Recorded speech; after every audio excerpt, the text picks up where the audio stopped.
నేను రామ్ చరణ్కి వరుస బాబాయ్ అయినా కానీ నా చిన్నప్పటి నుంచి నేను అన్నయ్య దగ్గర ఉండటం వల్ల, వాడు చిన్నప్పటి నుంచి నా ముందే పుట్టి పెరగటం వల్ల వాడు నాకు ఒక చిన్న తమ్ముడుగా అనిపిస్తాడు. నా మొదటి సినిమా అయిపోయిన తర్వాత నా దగ్గర డబ్బులు ఉండేవి. సో నా దగ్గర డబ్బులు అయిపోయినప్పుడు ఏం చేసామనంటే వీళ్ళ దగ్గరికి వెళ్ళి, పిల్లల దగ్గరికి వెళ్ళి వీడు లెక్క ఉండేవారు.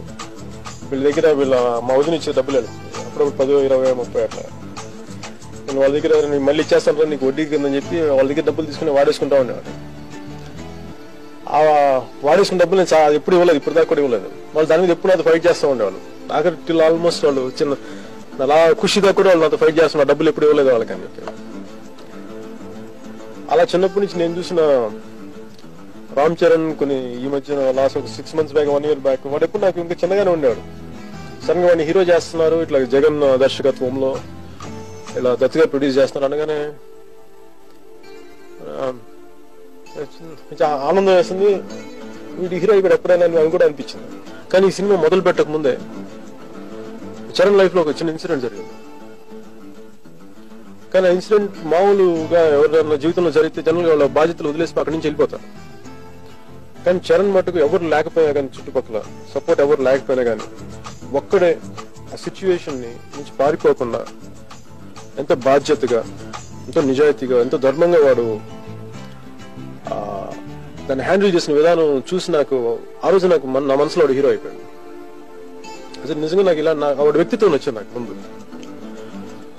సో దాని తర్వాత మళ్ళీ వెంటనే నాకు ఇట్లా సినిమా స్టార్ట్ చేస్తాను అనగానే నాకు కరెక్ట్ హీరో మెటీరియల్ అనిపించాను నాకు. సో అలాంటి చరణ్ ఈరోజు సినిమా అయిపోయింది, ఎప్పటికప్పుడు చూస్తా ఉంటే వాడికి చిన్న చిన్న డబ్బులు ఉంటుంటే ఇంటికి వెళ్ళినప్పుడల్లా ఏంటంటే ఇట్లాగా చిన్న థాయ్ బాక్సింగ్ ట్రైనింగ్ చేసుకున్నాను, నువ్వే కదా నేను కూడా చేస్తానని చెప్పిన ఒక అలాంటి ఏదో ఉండేది అనుకుంటా, నేను కూడా చేస్తున్నాను అన్నట్టుగా. సో వాడు పాపం థాయ్ బాక్సింగ్ నేర్చుకొని ఎంతో చాలా కష్టపడి ఎంత బాడీ బిల్డింగ్ చేసుకుంటూ, బాడీ బిల్డప్ చేస్తూ, ఆ సినిమాకి ఏమేం కావాలో అవన్నీ నేర్చుకుంటూ, మేము ఎవరు షూటింగ్ ఎవరు పెద్ద వెళ్ళినా నేనైతే అసలు వెళ్ళలేదు.